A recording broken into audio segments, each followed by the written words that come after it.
ஆயால் March 3 current affairs பார்க்கலாம். So first என்ன பார்க்க போகிறோம்னா தமிழ்நாடு பற்றி ஒரு news. Tamil Nadu leads in India. So Tamil Nadu வந்து பார்த்தோம்னா இந்தியாவில் வந்து பார்த்தா லீட் பண்ணியிருக்காங்க. எதில்னா டிசீஸ்டு ஆர்கன் டொனேஷன், இறந்தவர்களிடம் இருந்து உறுப்பு தானம். இப்போ வந்து பார்த்தோம்னா தமிழ்நாடு வந்து ஆர்கன் டொனேஷனில் ஃபஸ்ட்டு, ஓகேங்களா. உறுப்பு தானத்தில் வந்து பார்த்தா ஃபஸ்ட்டு. இப்போ வந்து பார்த்தோம்னா நம்ம தான் வந்து மறுபடியும் ஃபஸ்ட்டு, இந்த 2026 தமிழ்நாடு தான் ஃபஸ்ட்டுன்னு சொல்லியிருக்காங்க. ஃபார் எக்ஸாம்பிள் பார்த்தோம்னா கடைசி 2 மாதம், ஓகேங்களா, ஜனவரி அண்ட் பிப்ரவரியில் பார்த்தோம்னா 57 டோனர்ஸ் வந்து கிடச்சிருக்காங்க, ஓகேங்களா. அவங்க வந்து இறந்துட்டாங்கனாலும் அவங்களோட உறுப்புகள் வந்து பார்த்தா மற்றவங்களுக்கு கொடுக்கணுன்னு 57 பேர் விருப்பம் கொடுத்துருக்காங்க. அதனால் எப்படி பார்த்தோன்னா ஆவரேஜாக ஒரு நாளைக்கு ஒருத்தர் வந்து பார்த்தோம்னா தன்னோட உறுப்பை வந்து பார்த்தா தானமாக தராங்க. ஸோ தமிழ்நாடு தான் வந்து பார்த்தா இந்தியாவிலேயே லீட் வந்து தலைமை தாங்குது, ஓகேங்களா. இதுதான் ஆர்கன் டொனேஷன். ஸோ இதெல்லாம் யார் வந்து மேற்பார்வையில் பார்க்குறாங்க பார்த்தோம்னா transplant authority of Tamil Nadu. Transplant authority of Tamil Nadu, Transtan, ஓகேங்களா. இந்த டிரான்ஸ்டான் தான் வந்து பார்த்தோம்னா இதை வந்து எல்லாமே உறுப்புகள் வந்து பார்த்தோம்னா மொத்தத்தையும் மானிட்டர் பண்ணுறாங்க, கோஆர்டினேட் பண்ணுறாங்க, எங்கெல்லாம் வந்து இது போகுதுன்றதை ட்ராக்கிங் பண்ணுறாங்க. ஸோ இதனால் வந்து பார்த்தோம்னா தமிழ்நாடுக்கு நிறைய அவார்டு கிடச்சிருக்கு. ஏன்னா இந்த உறுப்பில் வந்து பார்த்தோம்னா ஆர்கன் டிரான்ஸ்பிளான்ட்டில் நிறைய வந்து அவார்ட்ஸ் எல்லாம் வந்து பார்த்தோம்னா தமிழ்நாடு வாங்கியிருக்கு. நம்ம தான் வந்து பார்த்தோம்னா முதல் இடமா இருக்கோம். ஸோ இதுதான் நியூஸு.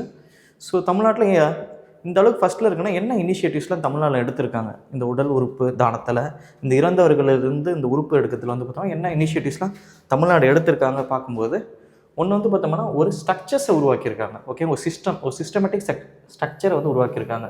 2008 வந்து பார்த்தோம்னா தமிழ்நாடு ஒருத்தர் வந்து எப்படி வந்து தானத்தை வந்து பண்ணலாம், அந்த தானம் பண்ணுற உறுப்புகள் எங்கெங்கெல்லாம் போகுதுன்றதெல்லாம் ட்ராக் பண்ணுற அளவுக்கு ஒரு சிஸ்டத்தை உருவாக்கியிருக்காங்க.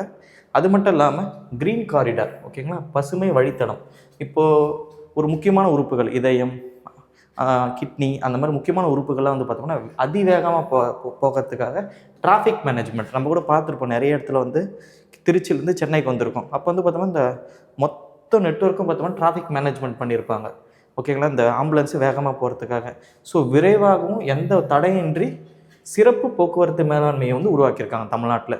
ஸோ இந்த மாதிரிலாம் பண்ணுற இனிஷியேட்டிவ்ஸ்னால தான் இந்திய லெவலில் வந்து பார்த்தோம்னா தமிழ்நாடு முதலிடத்தில் இருக்குது. அது மட்டும் இல்லாமல் கவர்மெண்ட் ஆர்டர் 331, ஓகே, 331 என்ன சொல்லுதுன்னா ஸ்டேட் ஆனர், அங்கே இருக்கக்கூடிய அரசு அதிகாரி போயிட்டு போனால் அதுக்கான மரியாதை வந்து செலுத்துவாங்க. இவங்க வந்து உடல் உறுப்பு தானம் பண்ணியிருந்தாங்கன்னா அவங்க இறந்த உடனே வந்து பார்த்தோம்னா கவர்மெண்ட்டே வந்து பார்த்தோம்னா ஆனர் ஃப்ளாக் அப்படின்ற திட்டம் மூலமாக வந்து பார்த்தோம்னா ஒரு அரசு மரியாதை வந்து கொடுத்துருக்காங்க. ஸோ மாநில அரசு மரியாதை வழங்குது. இந்த மாதிரி பல திட்டங்கள் வந்து பண்ணுறது மூலமாக தான் தமிழ்நாடு வந்து பார்த்தோம்னா இந்த உடல் உறுப்பு தானம், இந்த இறந்தவர்கிட்டேருந்து இந்த உறுப்பு எடுக்கிறதுல வந்து பார்த்தோம்னா முதல் இடமா வந்து தமிழ்நாடு வந்து இருக்குது, ஓகே. தமிழ்நாடு தான் ஃபஸ்ட்டு. நம்ம எக்ஸாம் பாயிண்ட் அவ்வளோ தெரிஞ்சுக்க வேண்டியது. இதை வந்து யார் வந்து கண்காணிக்கிறாங்க தெரிஞ்சு வச்சிங்க. அவங்க எப்போ உருவாக்குனாங்கன்னா 2014 அந்த டிரான்ஸ்டான் வந்து உருவாகிருக்கு, ஓகேவா. அடுத்து இந்த ஜிஓ இதெல்லாம் வந்து உங்களோட மெயின்ஸ்லேயும் நீங்கள் வந்து யூஸ் பண்ணிக்கலாம். தமிழ்நாடு ஏன் சிறந்த ஒரு மாநிலமாக இருக்குன்னும் போது உடல் உறுப்பு தானத்தில் நம்ம மென்ஷன் பண்ணும்போது இந்த மாதிரி இனிஷியேட்டிவ்ஸ்லாம் கொண்டு வந்திருக்காங்கன்னு நம்ம மெயின்ஸ்லேயும் சொல்லிக்கலாம், ஓகே. அடுத்து நம்ம பார்த்து ஒரு முக்கியமான நியூஸ், ரைசீனா டயலாக் 2026, ஓகேங்களா.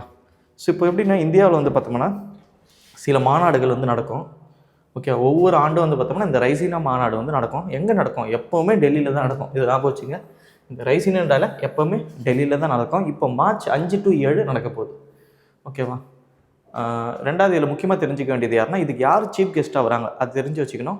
ஸோ ஃபின்லாண்டோட பிரசிடென்ட் தான் இதோட சீஃப் கெஸ்ட். அவர் தான் வந்து பார்த்தோம்னா இந்த மீட்டிங்கை வந்து தலைமையை தாங்கி நடத்த போகிறாரு. கூட வந்து பார்த்தா நம்மளோட பிஎம்மும் ஃபின்லாண்ட் பிஎம் தான் இது தலைமை தாங்க போகிறாங்க. சீஃப் கெஸ்ட் யாருன்னு கேட்பாங்க. அவங்க தான் வந்து அந்த முதல் டெலிவரி ஸ்பீச் வந்து பேசுவாங்க. ஸோ அலெக்சாண்டர் ஸ்டப்ஸு அவர் தான் வந்து ஃபின்லாண்டோட பிரசிடெண்ட்டாக இருக்கார். அவர் தான் வந்து சீஃப் கெஸ்ட் இந்த ரைசீனா டயலாக்கு. அதுக்கடுத்து தீம் தெரிஞ்சு வச்சுங்க, ஓகே. தீம் ரொம்ப ரொம்ப முக்கியம். சமஸ்கர அசஷன் அகாமடேஷன் அட்வான்ஸ்மெண்ட், ஓகேங்களா, AAA, ஓகே. அசஷன் அகாமடேஷன் அட்வான்ஸ்மெண்ட், இதுதான் தீமு. ஸோ இந்த டயலாக் எப்பவுமே டெல்லியில் தான் நடக்கும். உலகத்தோட முக்கியமான தலைவர்களாக வருவாங்க. இதில் தான் வந்து பார்த்தா ஜியோ பாலிட்டிக்ஸ், ஜியோ எக்கானமிக், பாருங்கள், பாலிட்டிக்ஸாகவும் பேசுவாங்க, எக்கானமி சம்மந்தப்பட்டதும் இதில் வந்து மாநாட்டில் வந்து பேசுவாங்க, ஓகேங்களா. இதுதான் இந்த மாநாடு. ஸோ இதுதான் இந்த ரைசீனா டயலாக் 2026. இது நடத்துகிறவங்க யாருன்னா எக்ஸ்டர்னல் அஃபேர்ஸ் மினிஸ்டர், ஓகேங்களா. எக்ஸ்டர்னல் அஃபேர்ஸ் மினிஸ்ட்ரி தான் இதை வந்து நடத்துகிறாங்க.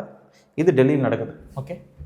அடுத்து வேறு என்ன முக்கியமாக அதில் தெரிஞ்சுக்க வேண்டியதுன்னா ஸோ இந்த டயலாக்ல வந்து பார்த்தோம்னா இப்போ உலக நாட்டில் இருக்கக்கூடிய முக்கியமான பிரச்சனைகளை பேசுவாங்க. இப்போது போர் நடக்குது, அந்த போரை பற்றி பேசுவாங்க. ஒரு பக்கம் வந்து பார்த்தோம்னா ஆயில் ப்ரைஸ் வந்து பார்த்தோம்னா இப்போ அதிகமாகுமா, அந்த மாதிரி ஒரு ஆயில் கிரைசிஸ் வரப்போகுது, ஓகேங்களா, அதை பற்றி பேசுவாங்க. அது மட்டும் இல்லாமல் உள்நாட்டுக்கு 2 நாட்டுக்குள்ள ஒரு பிரச்சனை, இதெல்லாம் வந்து பார்த்தோம்னா இதில் வந்து பேசுவாங்க. இதில் வந்து பார்த்தோம்னா 110 நாட்டில் வந்து பார்த்தோம்னா members, head of the state, ministers வருவாங்க, ஹெட் ஆஃப் த ஸ்டேட், இந்த மாதிரி அந்த நாட்டிலேருந்து ஏதான ஒரு பிரதிநிதி வந்து இதில் கலந்துப்பாங்க. ஒரு எக்ஸ்பர்ட்டாக இருக்கலாம், அவங்களாம் வந்து கலந்துப்பாங்க. கிட்டத்தட்ட ஒரு 2000 பேர் வந்து பார்த்தோம்னா இந்த மாநாட்டில் வந்து பங்கு பெறுவாங்க. ஓகேங்களா, இது ரைசினா டயலாக் நம்ம தான் வந்து தலைமை தாங்கி நடத்துகிறோம். இது எப்போ இந்த ஆரம்பித்தாங்கன்னா 2016 இந்த மீட்டிங் வந்து வருஷம் நடக்கும். டெல்லியில் தான் நடக்கும். ஸோ இதை நம்ம ஞாபகம் வச்சுப்போம். இது நம்மளோட வெளியுறவு கொள்கையில் ஒரு முக்கியமான ஒரு பார்ட் இந்த ரைசினா டயலாக். அடுத்து நம்ம பார்க்க போகிறது பிலிம்ஸ் பாயிண்டர். பிலிம்ஸ் பாயிண்டரில் 2 முக்கியமான விஷயத்தை வந்து பார்க்க போகிறோம். ஒன்று என்னென்னா யூனியன் அக்ரிகல்ச்சர் மினிஸ்டர், ஓகேவா, சிவராஜ் சிங் சௌகான், அவர் என்ன சொல்லியிருக்காங்கன்னா 2 சட்டத்தை வந்து மாற்ற போகிறாங்களாம். ஒன்று வந்து பார்த்தோம்னா new seed act 2026, revised pesticide act, ஓகேங்களா. ஒன்று வந்து விதை ஆக்ட்டு, இன்னொன்று வந்து பார்த்தோம்னா இந்த பூச்சிக்கொல்லி சட்டம். இப்போ இந்த ஆக்டை வந்து கொண்டு வர போகிறாங்க. ஆக்ட் வரும்போது நம்ம அதை பற்றி முழுசாக பார்ப்போம். இப்போ இந்த ஆக்ட் பழைய ஆக்ட் எந்த வருஷம், ஓகேங்களா, நம்ம தெரிஞ்சுக்க வேண்டியது இந்த பெஸ்டிசைட் ஆக்ட்டு பழசுலேருந்து இப்போ என்ன மாற்ற போகிறாங்க, சீட் ஆக்ட் எந்த வருஷம், இதுதான் வந்து எக்ஸாமில் கொஷினை கேட்க அதிக வாய்ப்பு இருக்குது. ஸோ சீட் ஆக்ட் வந்து பார்த்தோம்னா 1966 ஆக்டை வந்து இப்போது காலத்துக்கு ஏற்ற மாதிரி 2026 புதிய ஆக்டை கொண்டு வர போகிறாங்க. ஸோ இதில் நிறைய ரெகுலேஷன்ஸ்லாம் வரப்போகுது, ஓகேங்களா. அதெல்லாம் வந்து ஆக்ட் வந்து நமக்கு ஃபுல்லாக வந்துச்சுன்னா அப்போ நம்ம படிப்போம். இப்போதைக்கு சொல்லியிருக்காங்க நாங்கள் ஆக்ட் கொண்டு வர போகிறேன்னு. ஸோ சீட் ஆக்டை பொறுத்த வரைக்கும் 1966 ஆக்டு எத்தனை வர போகிறது, இப்போ 2026 எத்தனை வராங்க. அதே போல் இந்த பெஸ்டிசைட், இந்த பூச்சிக்கொல்லி ஆக்ட் வந்து பார்த்தோம்னா 1968. ஸோ ரொம்ப நாள் ஆயிடுச்சு பாருங்க. அந்த காலத்தில் 1968 வந்த ஆக்ட் இப்போ காலத்துக்கு ஏற்ற மாதிரி பார்த்தோம்னா இந்த ஆக்டை நம்ம மாற்றிக்கிறோம். இதுதான் வந்து பார்த்தோம்னா அக்ரிகல்ச்சர் மினிஸ்ட்ரி வந்து சொல்லியிருக்காங்க, ஓகேவா. அடுத்து நம்ம பார்க்கும்போது இம்பார்ட்டன்ட் டே, ஓகேங்களா. மார்ச் 3 வந்து பார்த்தோம்னா வேர்ல்டு வைல்ட் லைஃப் டே, ஓகேங்களா. வேர்ல்டு வைல்ட் லைஃப் டே, உலக வனவிலங்கு தினம். இது வந்து மார்ச் 3 வந்து கொண்டாடுறாங்க. ஸோ இது வந்து பார்த்தோம்னா என்ன தீம் தான் முக்கியம், எந்த டேட்டு முக்கியம், ஓகேங்களா. தீமை பொறுத்தவரைக்கும் medicinal and aromatic plant conserving health heritage and livelihood, இதுதான் தீமு. இதில் வந்து பார்த்தோம்னா இங்கே நம்ம எப்படிலாம் வந்து உலக அளவில் இந்த வைல்ட் லைஃப் வந்து இந்த வனவிலங்கை வந்து நம்ம பராமரிக்கிறோம், நம்ம வந்து எப்படி பாதுகாக்கிறத பற்றி விழிப்புணர்வு ஏற்படுத்த இந்த நாளை வந்து கொண்டாடுறாங்க. ஸோ இந்த நாள் வந்து பார்த்தோம்னா சைட்ஸ்னு ஒன்று இருக்கும், ஓகேங்களா. அந்த சைட்ஸ் வந்து பார்த்தோம்னா உருவான நாள் மார்ச் 3. ஸோ அதை வந்து கொண்டாடுற வகையில் இது வந்து நம்ம கொண்டாடுறோம். ஸோ தீம் பார்த்துங்க March 3 world wild life day. So அடுத்து நம்ம பார்க்க போது மெயின்ஸ் பாயிண்டர். ஸோ மெயின்ஸ் பாயிண்டரில் நம்ம வைல்ட் லைஃப் பார்த்ததுனால இந்தியாவில் வைல்ட் லைஃபை பாதுகாக்க என்னென்ன சட்டம்லாம் இருக்குது அப்படின்றத பார்த்துப்போம். இது உங்களுக்கு பிலிம்ஸ்லையும் யூஸ் ஆகும், மெயின்ஸ்லையும் யூஸ் ஆகும். So wild life protection in India key policies and act, என்ன பாலிசிஸ்லாங்குது, என்னென்ன ஆக்ட் இருக்குன்றத இன்றைக்கி நம்ம பார்ப்போம்.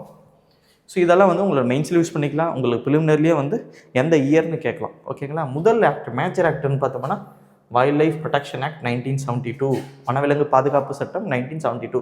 இதில் தான் வந்து பார்த்தோம்னா நேஷ்னல் பார்க்கு, சாங்சுரிஸ்லாம் வந்து உருவாக்குவாங்க. இதில் தான் வந்து பார்த்தோம்னா இந்த விலங்குகள்லாம் வந்து ஷெட்யூல் 1, ஷெட்யூல் 2, ஷெட்யூல் 3ன்னு பிரித்து வச்சுருப்பாங்க. எதில் வந்து ஏதாச்சும் ஒரு பாதுகாக்கப்பட்ட இதில் பார்த்தோம்னா ஷெட்யூல் 1ல் இருக்கும். ஸோ இதுதான் வந்து வைல்ட் லைஃப் ப்ரொடெக்ஷன் ஆக்ட். ரெண்டாவது ஃபாரஸ்ட் கன்சர்வேஷன் ஆக்ட் 1980. ஸோ இந்த வந்து மூலமாக காடுகளை வந்து பராமரிக்கிறாங்க. அப்புறமா பார்த்தா என்விரான்மெண்டல் ப்ரொடெக்ஷன் ஆக்ட், ஓகே, சுற்றுச்சூழலை வந்து பாதுகாப்பாங்க. இதில் தான் வந்து பார்த்தோம்னா எக்கோ சென்சிட்டிவ் ஜோன்லாம் உருவாக்கியிருப்பாங்க. ஸோ அந்த ஜோனில் நம்ம போக முடியாது. ஸோ இதுக்கடுத்து பார்த்தோம்னா ஃபாரஸ்ட் ரைட் ஆக்ட் இருக்குது, national wild life action plan இருக்குது. ஸோ இந்த ஆக்டில் வந்து பார்த்தோம்னா ஒரு 4-5 ஆக்டை வந்து நீங்கள் ஞாபகம் வச்சுங்க. ஸோ ஒரு ஆக்டை பற்றி நீங்கள் மென்ஷன் பண்ணிவிட்டு அதை பற்றி ஒரு 2 லைன், இன்னொரு ஆக்டை மென்ஷன் பண்ணிவிட்டு அதை பற்றி ஒரு 2 லைன். ஸோ இந்த மாதிரி ஒரு 4 ஆக்ட் எதுனாவே உங்களுக்கு மெயின்ஸில் ஒரு நல்ல பாயிண்ட் கிடைக்கும். அது மட்டும் இல்லாமல் ஃப்ளாக்ஷிப் ப்ரோக்ராமை பார்த்துங்க.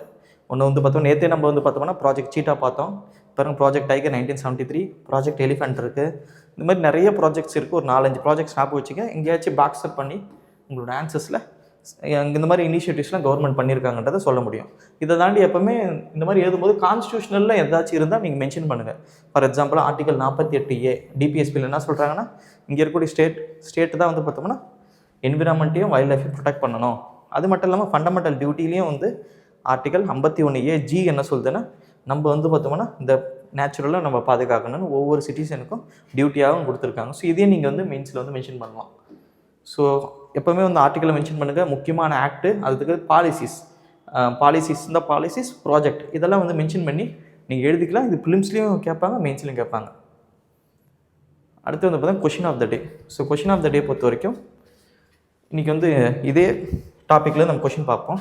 Which of the following is not category of protected area. So இந்தியாவில் இது 4த்தில் எது ப்ரொடெக்டட் ஏரியா இல்லை, ஸோ பாதுகாக்கப்பட்ட பகுதி அல்ல இந்தியாவில் பாருங்கள். ஆஸ் பர் இது என்ன கொஷின்னா, as per wild life protection act. Okay, wild life protection act.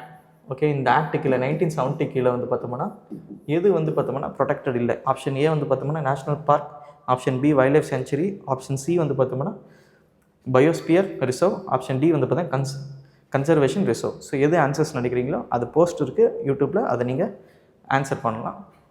Thank you.